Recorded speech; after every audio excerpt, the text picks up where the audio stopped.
Hello guys, welcome to my channel. Pada kesempatan kali ini kita akan membahas tentang prasasti Kelurak dan prasasti Dharanindra untuk mengungkap siapa sebenarnya penguasa besar atau raja besar di balik hubungan Jawa dan Sriwijaya berdasarkan prasasti Kelurak dan Dharanindra ini. Ini merupakan menurut admin merupakan sesuatu yang menarik ya, karena di sini ada misteri identitas raja, kemudian juga masih menjadi misteri siapa sih raja besar atau penguasa besar yang berada di balik hubungan kerajaan di Jawa dengan kerajaan Sriwijaya. Nah, ini sangat menarik karena memang menurut admin ini terjadi perang tafsir antar sejarawan. Kemudian ini mengungkap suatu hubungan dinasti ya, pada zaman dulu, bahwa dinasti-dinasti di Jawa, dinasti Sumatera juga dengan dinasti di Malaka ya, Semenanjung Malaya, juga dengan dinasti-dinasti di Thailand Selatan. Dan ini akan mengungkap kemungkinan adanya superpower Nusantara pada abad ke-8 ya, atau tahun 700-an Masehi ya. Kalau abad 8 itu kan berarti tahun 700-an, kalau abad ke-20 tahun 1900 kan. Sekarang tahun 2000-an itu merupakan abad ke-21 atau 21st century ya. Nah, ini cukup menarik karena memang akan mengungkap apa sih sebenarnya raja Jawa raja besar yang berada di balik hubungan antara kerajaan Jawa dengan kerajaan-kerajaan di Sriwijaya maupun di Semenanjung Malaya dan Thailand Selatan. Dan ini cukup menarik karena sosok Dharanindra ini ya, yang muncul namanya di prasasti Kelurak yang dibuat tahun 782 Masehi ini merupakan sudah lama digadang-gadang sebagai raja misterius dari raja superpower Nusantara, seperti itu.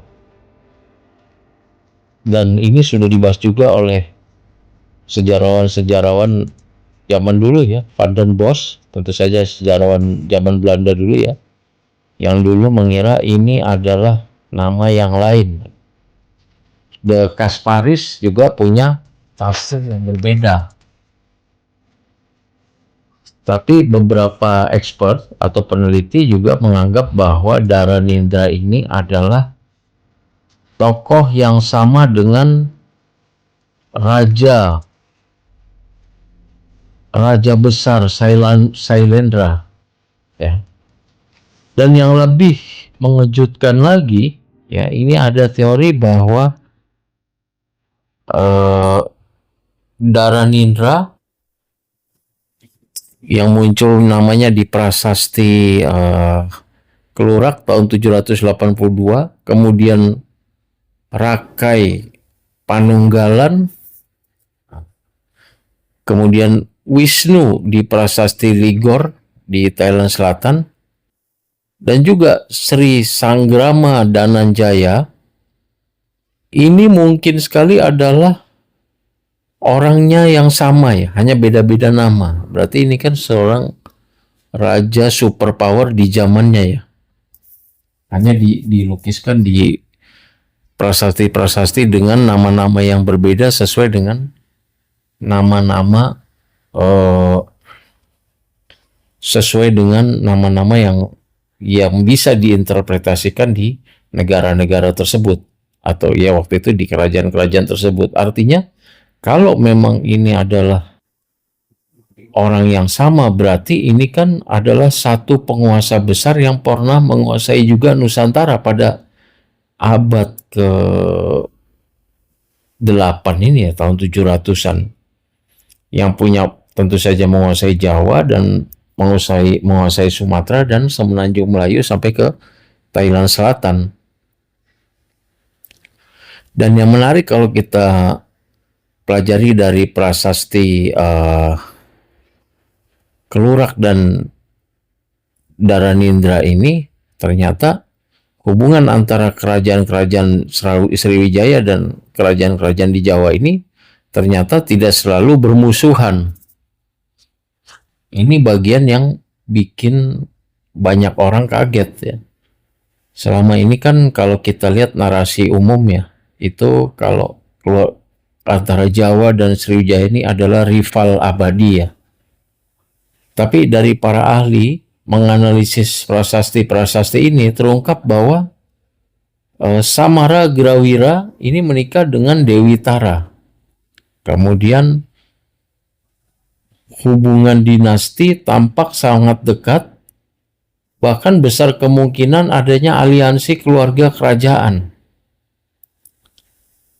Artinya situasi Nusantara saat itu mungkin bukan merupakan situasi yang terus-menerus peperangan yang tiada henti antar dinasti atau antar kerajaan, tapi justru malah merupakan mereka terhubung satu sama lain, terutama melalui pernikahan nih, dan justru menjadi jaringan elit politik maritim. Nah, ini juga yang menarik dari prasasti ini. Ada kemungkinan juga, mungkinkah Jawa dan Sriwijaya sebenarnya satu jaringan kekuasaan ya. Dan kemudian yang menarik juga dari prasasti Kelurak ini bukan sekedar batu yang bertulis. Kelurak ini, prasasti ini terkait pembangunan Arca Manjusri, juga terkait dengan membahas agama Buddhisme Mahayana serta legitimasi kekuasaan. Tapi jadinya prasasti ini bukan hanya mencatat suatu event, catatan suatu event besar saja seperti prasasti Kedukan Bukit ya, yang mencatat satu event berperangnya pasukan Sriwijaya dan pulang membangun Wanua seperti itu ya. Tapi ini juga mencatat dia sebagai prestasi-prestasi dari pihak raja besar yang berkuasa saat itu ya. Sehingga kemungkinan besar prasasti ini sebagai alat propaganda politik kerajaan, tidak hanya sekedar sebagai catatan-catatan ya.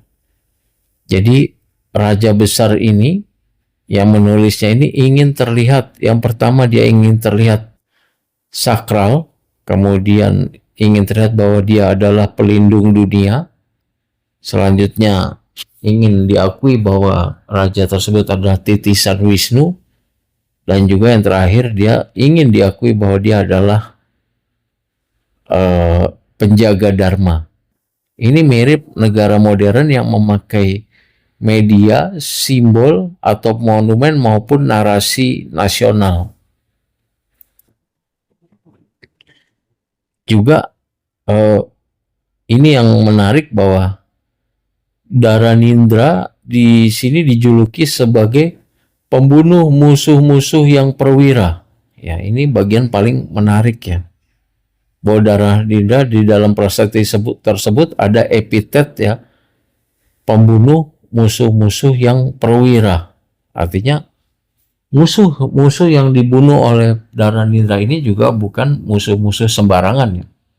Musuh-musuh yang memang perwira, memang musuh-musuh besar ya, yang punya nama-nama besar dan kekuatan yang luar biasa juga, bukan ecek-ecek gitu kan.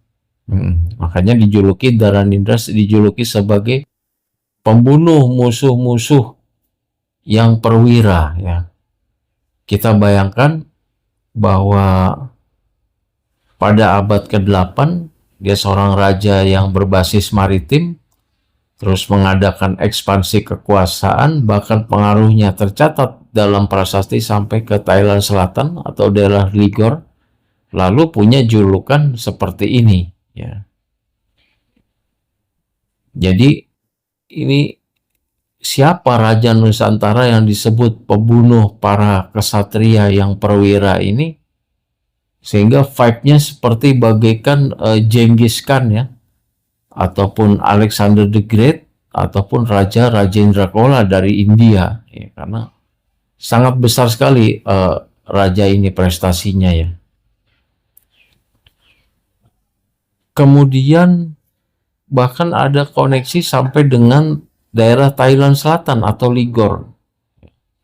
Ini sangat menarik untuk kita bahas ya. Prasasti Ligor yang ditemukan di Thailand Selatan dan nama-nama dalam kelurak dianggap terkait dengan prasasti Ligor B. Artinya ini menandakan bahwa jaringan kekuasaan Sailendra atau Sriwijaya ini mungkin ya sampai ke semenanjung Thailand. Bukan hanya di semenanjung Malaya saja, tapi juga sampai ke Thailand. Gitu. Nah, terus kita bahas juga misteri identitas Rakai Panunggalan. Justru di prasasti Kelurak ini kita mungkin menemukan identitas Rakai. Siapa itu Rakai Panunggalan ya? Di prasasti yang lain gelarnya ada, tapi nama pribadinya hilang. Sedangkan di prasasti Kelurak ini menyimpan petunjuk itu ya. Ini seperti kode rahasia identitas raja yang selama ini hilang ya. Ini yang ada di prasasti Kelurak ya. Jadi apakah prasasti Kelurak ini bukti superpower Nusantara abad ke-8 atau Dharanindra, raja misterius yang menghubungkan Jawa dan Sriwijaya, yang sampai menguasai Thailand Selatan, bahkan digambarkan menjadi raja yang membunuh para kesatria yang perwira, artinya membunuh lawan-lawan yang tiada bandingnya ya, tiada tolak bandingnya, artinya lawan-lawan kuat, negara-negara, kerajaan-kerajaan yang juga yang hebat-hebat, bukan yang ecek-ecek ya kan. Ini kan berarti sosok Dharanindra atau raja ini kalau memang digambarkan sebagai seorang raja yang membunuh para kesatria yang perwira, ini berarti kan ini adalah raja besar ya, bukan raja yang ecek-ecek gitu, seperti itu. Jadi itu mungkin pembahasan kita kali ini tentang prasasti Kelurak ya, dan sosok Dharanindra ini yang boleh jadi dia memang raja besar yang selalu disebut-sebut di berbagai prasasti di seantero wilayah Nusantara. Demikian pemirsa bahasan kita kali ini tentang prasasti Kelurak. Terima kasih atas perhatiannya. See you my next video. Terima kasih.